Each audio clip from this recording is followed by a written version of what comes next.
My first question to you, Chris, is have you ever been here before? I've never been to Comic-Con before, and I feel like this won't be a regular Comic-Con experience. No. Since the Twilight fans are out in force. And I really what I want to do is slip under the radar and geek out for about an hour at the end of the day, which is what I'll do. The problem is, though, you under the radar is right now before your panel. As soon as you have your panel, there may not be any more under the radar. But there's a nefarious plan because they're showing Twilight again this evening. I think that'll suck up all the Twi fans, and they'll be able to kind of mingle amongst my fellow geeks undetected, hopefully. Both Kristen and Rob, you guys talked about in the press conference how much you love New Moon, and that's your favorite book of the series. Can you tell us a little bit more why that's the one that really does it for you? For me, just because it was the most challenging. I mean, not that they're ever at ease. The relationship is always sort of strained. It was just like sort of the lowest point in the series, and also like at the end of that, it's absolutely the most heightened.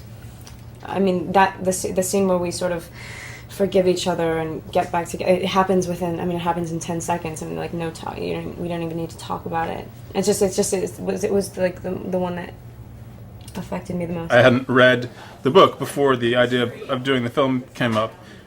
I just love the cast. I think they're very talented young actors. And then when I read the book, you can really see the kind of archetypal longing that it embodies. And having been broken up with so many times in my life, I felt I could really identify with Bella. My sort of opinion of the whole series, the relationship between Edward and Bella, I mean, I always saw it as, the thing which I was relating to, the thing which I was kind of trying to draw from was, when you're a guy and you find yourself becoming or being so in love with someone, what? No.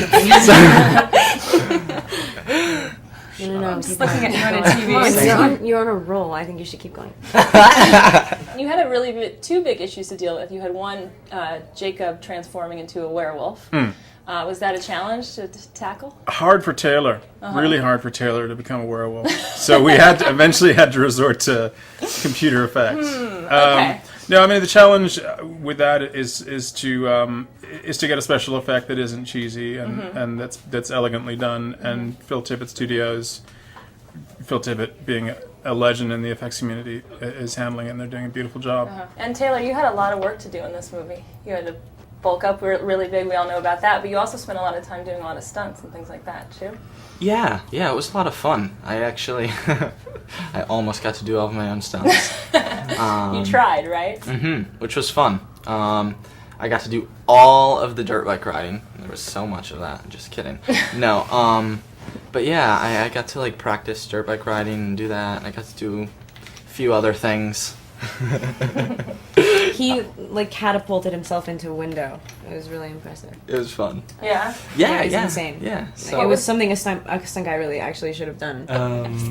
You find yourself like in love with someone or something, and it becomes you start to see too much of yourself. You become too aware of yourself. Shut up. God. And he starts to. I can't concentrate anymore. You get so obsessed with the fact that you think you're not good enough because you think you keep elevating the other person higher and higher. Neither of them think they're worthy. But Bella's the one who can like handle her stuff, and Edward is just an idiot. And New Moon is like, it's the only time where he, in Twilight, he can think in these absolute. This is why whenever anyone asks about if we have chemistry with the cars, do you know what it is? It's like complete animosity. Yeah, right.